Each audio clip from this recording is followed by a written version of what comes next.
Hello दोस्तों, जियो गुरुजी classes में आपका स्वागत है। मैं रोहित शर्मा, सब्जेक्ट अपना ज्योग्राफी। देखिए लेसन नंबर 8 हमारा चल रहा है, इसका नाम है अंतरराष्ट्रीय व्यापार।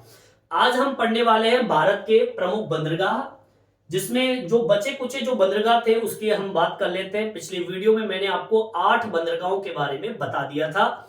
आज 9वां बंदरगाह देखते हैं, जो कि संबंधित है पाराद्वीपत्तन से संबंधित। एक है विशाखापट्टनम, चेन्नई, एन्नोर और तूतीकोरिन मतलब कुल मिला के ये 5 पत्तनों का बंदरगाहों का अध्ययन आज हम करने वाले हैं। अगर आपको भारत के प्रमुख 8 बंदरगाह और इससे पहले के जो बंदरगाह के बारे में पढ़ना है, तो इस वीडियो को, अगर इस वीडियो से पहले वाले वीडियो में जाएंगे तो आपको वो 8 बंदरगाह आपको मिल जाएंगे। ठीक है, आज हम बात करते हैं पाराद्वीपत्तन की। सबसे पहले तो मैं आपको बता दूं, ये जो पत्तन है वो कटक से 100 किलोमीटर दूर महानदी डेल्टा पर स्थित है। मतलब कुल मिला के बात ये हो गई कि ये जो बंदरगाह है वो महानदी डेल्टा पर स्थित है। मतलब जो महानदी है, नदी का नाम है महानदी, वो नदी जो मिट्टी लाती है और एकत्रित करती है, एक जगह तट बनाती है, वहां पर ये बंदरगाह मौजूद है। मतलब कटक से 100 किलोमीटर दूर महानदी डेल्टा पर स्थित है। इस बंदरगाह की एक खास बात और ये है कि ये जहां पर जहाज रुकते हैं वो स्थान जो है बहुत ही गहरा है, इसलिए बाहरी जहाज जो होती है, वजनदार जहाज होते हैं, जो बहुत ही निर्यात का सामग्री लेके आते हैं, ले जाते हैं, उन जहाजों को रुकने का एक अच्छा स्थान देता है। मतलब अनुकूल है। अब गहराई जहां पर होगी ज्यादा तो भारी से भारी जहाज वहां पर रुक सकेंगे, तो वो पाराद्वीपत्तन इसके लिए एक अच्छा स्थान माना जाता है उन जहाजों के लिए। इस पत्तन का मुख्य रूप से लोहा अयस्क के निर्यात के लिए उपयोग होता है। ठीक है, और इस पत्तन के पृष्ठ प्रदेश की अगर रचना करें तो 3 स्टेट ऐसे जो इस पत्तन के, इस बंदरगाह की रचना करते हैं: उड़ीसा, झारखंड और छत्तीसगढ़। ठीक है, अब इसको मेंशन कर दीजिए कैसे लिखना है। सबसे पहले तो लिखिए इस या यह पत्तन, यह बंदरगाह कटक से 100 किलोमीटर दूर महानदी डेल्टा पर स्थित है। ठीक है, ये तो स्थान हो गया कि भाई महानदी डेल्टा है, वहां पर ये उपस्थित है। ठीक है, दूसरा आपको लिखना है, यह पोताश्रय गहरा व भारी जहाजों के रुकने के अनुकूल है। ठीक है, मतलब यहां का जो पोताश्रय है, यहां जो पोताश्रय है, मतलब जो तट है वो बहुत गहरा है, इसलिए भारी से भारी जहाज आसानी से रुक जाते हैं। उनका जो नीचे का तल है, जहाज का नीचे का तल है, वो जमीन पर टिकता नहीं, तो आसानी से वो जहाज आ जाते हैं। ठीक है, तीसरा आपको लिखना है, यह पत्तन मुख्य रूप से लोहा अयस्क के निर्यात के लिए उपयोगी है। मतलब यह कि सबसे ज्यादा अगर इस बंदरगाह का उपयोग होता है तो लोहा अयस्क के निर्यात के लिए सबसे अहम माना जाता है। ठीक है, इस पत्तन के पृष्ठ प्रदेश की रचना 3 स्टेट करते हैं: उड़ीसा पहला, फिर झारखंड और एक है छत्तीसगढ़। ठीक है, तो इस तरीके से अपना ये 4 बिंदु के अंदर पाराद्वीपत्तन कंप्लीट होता है। ठीक है, तो आपको यही बताना है कि पाराद्वीपत्तन जो है वो कटक से 100 किलोमीटर दूर महानदी डेल्टा पर स्थित है। दूसरा लिखना है, यहां का जो पोताश्रय है वो गहरा है, भारी जहाजों के रुकने के लिए अनुकूल है, क्योंकि नीचे गहराई बहुत ज्यादा है, तो बड़े से बड़े जहाज का पेंदा जो होता है, नीचे का तल जो है जमीन पे टिकता नहीं है, तो आसानी से भारी जहाज यहां पर आसानी से आ जाता है।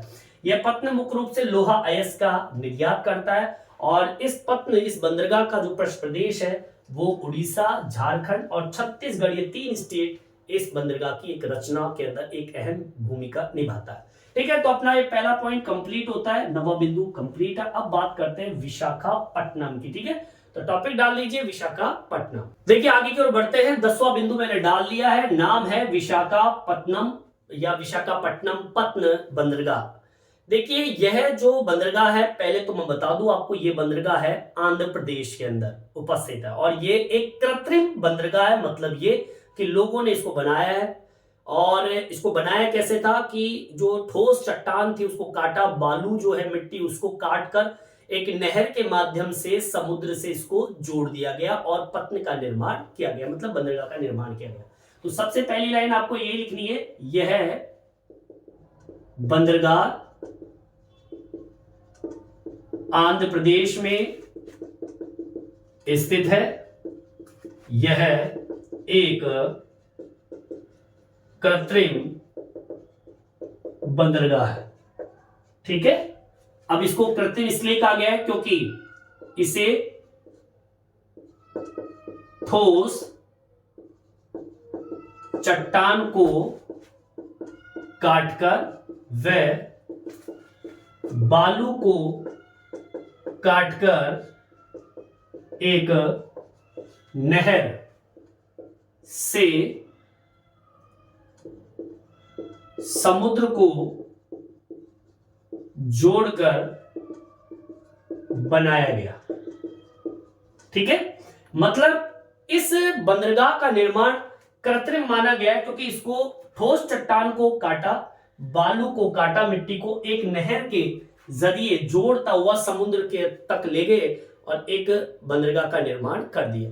आपको मैं बता दूं, ये जो बंदरगाह है ना, ये एक लोहायस्क के लिए, पेट्रोलियम के लिए और सामान्य जितना भी नौभार होता है उसके निपटान के लिए अहम माना जाता है। ठीक है, लिख देंगे, इस पत्न से लोहा अयस्क, पेट्रोलियम व नौभार का निपटान करते हैं। ठीक है, और इस बंदरगाह के पृष्ठ प्रदेश की रचना दो स्टेट करते हैं, एक आंध्र प्रदेश और एक तेलंगाना। ठीक है, इसको मेंशन कर देंगे, इस पत्न के पृष्ठ प्रदेश की रचना दो स्टेट करता है, एक आंध्र प्रदेश और एक है तेलंगाना। ठीक है, ये यहां पर अपना विशाखापट्टनम कंप्लीट होता है। 11वें नंबर का अपना आता है एक चेन्नई पत्न, चेन्नई का नाम डाल लेंगे, चेन्नई बंदरगाह। देखिए चेन्नई बंदरगाह की बात करें तो ये पूर्वी तट का सबसे पुराना बंदरगाह माना जाता है। पूर्वी तट मतलब जो आपका ये भारत का नक्शा है, तो ये जो भाग है ये पूर्वी तट है, ये पश्चिमी तट है, तो इस वाले भाग पर सबसे पुराना बंदरगाह या पुराने बंदरगाहों में से ये एक माना जाता है। ठीक है, तो लिख देंगे, पहली लाइन आपको ये लिखनी है, पूर्वी तट के पुराने बंदरगाहों में से एक है। पहली लाइन तो आपको लिखनी है यही कि पूर्वी तट के पुराने बंदरगाहों में से एक बंदरगाह आपका चेन्नई है। बता दो आपको, ये एक कृत्रिम बंदरगाह है, मतलब एक तरीके से इसका निर्माण किया गया था। 1859 के अंदर इस बंदरगाह का निर्माण किया गया था। आपको बता दूं, कम गहराई है इसकी, बंदरगाह की गहराई क्या है, कम गहराई है, पोतों के लिए अनुकूल नहीं है, मतलब जो भी जहाज आता है उसके लिए अनुकूल नहीं है। लिख देंगे इसको, पोतों के लिए अनुकूल नहीं है। ठीक है, और अगर मैं पृष्ठ प्रदेश की बात करूं, पृष्ठ प्रदेश में आपके कितने स्टेट आते हैं, इसमें दो स्टेट आते हैं, एक तमिलनाडु और एक पौंडीचेरी। ठीक है, पृष्ठ प्रदेश में इस पत्न की रचना, एक आपका कौन सा बताया मैंने, तमिलनाडु। ठीक है, तमिलनाडु, और एक है पौंडीचेरी। ये दो स्टेट ऐसे स्थान जो कि इस बंदरगाह के पृष्ठ प्रदेश की रचना करते। एक बार फिर से रिपीट कर देता हूं, चेन्नई पत्न पूर्वी तट के पुराने बंदरगाहों में से एक है। ये कृत्रिम पत्न है, 1859 में इसको बनाया गया था। कम गहराई इसकी है, पोतों के लिए अनुकूल नहीं है क्योंकि गहराई नहीं है तो जहाज आएंगे कैसे, नीचे के तल जो होते हैं वो जमीन पे टिक जाएंगे। और पृष्ठ प्रदेश में इस पत्न की रचना करते हैं तमिलनाडु और पौंडीचेरी। ठीक है, यहां तक समझ में आ गया होगा। अब एक आखिरी बंदरगाह जो है वो तूतीकोरिन सॉरी एन्नोर पत्न 11वां बिंदु, एन्नोर पत्न सॉरी 11वां चेन्नई हो गया, 12वां एन्नोर और एक है तूतीकोरिन। इन दो पत्नों की बात कर लेते हैं। यहां तक समझ में आ गया होगा, यहां तक आप उतार लीजिए। देखिए आगे की ओर बढ़ते हैं, टॉपिक डाल दिया मैंने एन्नोर पत्न। आपको बता दूं ये जो पत्न है ये चेन्नई के उत्तर में 25 किलोमीटर दूर चेन्नई के पत्न के दबाव को कम करने के उद्देश्य से बनाया था। मतलब इस एन्नोर पत्न का बनाने का उद्देश्य यही था कि जो चेन्नई पत्न है, जो भी मैंने बताया आपको, जो कि पूर्वी तट का सबसे पुराना बंदरगाह माना जाता है, चेन्नई तट को, चेन्नई पत्न को, बंदरगाह को, उसके वेट को, उसके वजन को, उसकी संकुलता को घटाने के लिए एन्नोर पत्न का निर्माण किया गया था। और ये कहां उपस्थित है? ये चेन्नई के उत्तर में 25 किलोमीटर दूर स्थित है। बस इतनी सी लाइन आपको इसमें डालनी है, ठीक है। लिखेंगे क्या? चेन्नई से 25 किलोमीटर दूर चेन्नई पत्न के दबाव को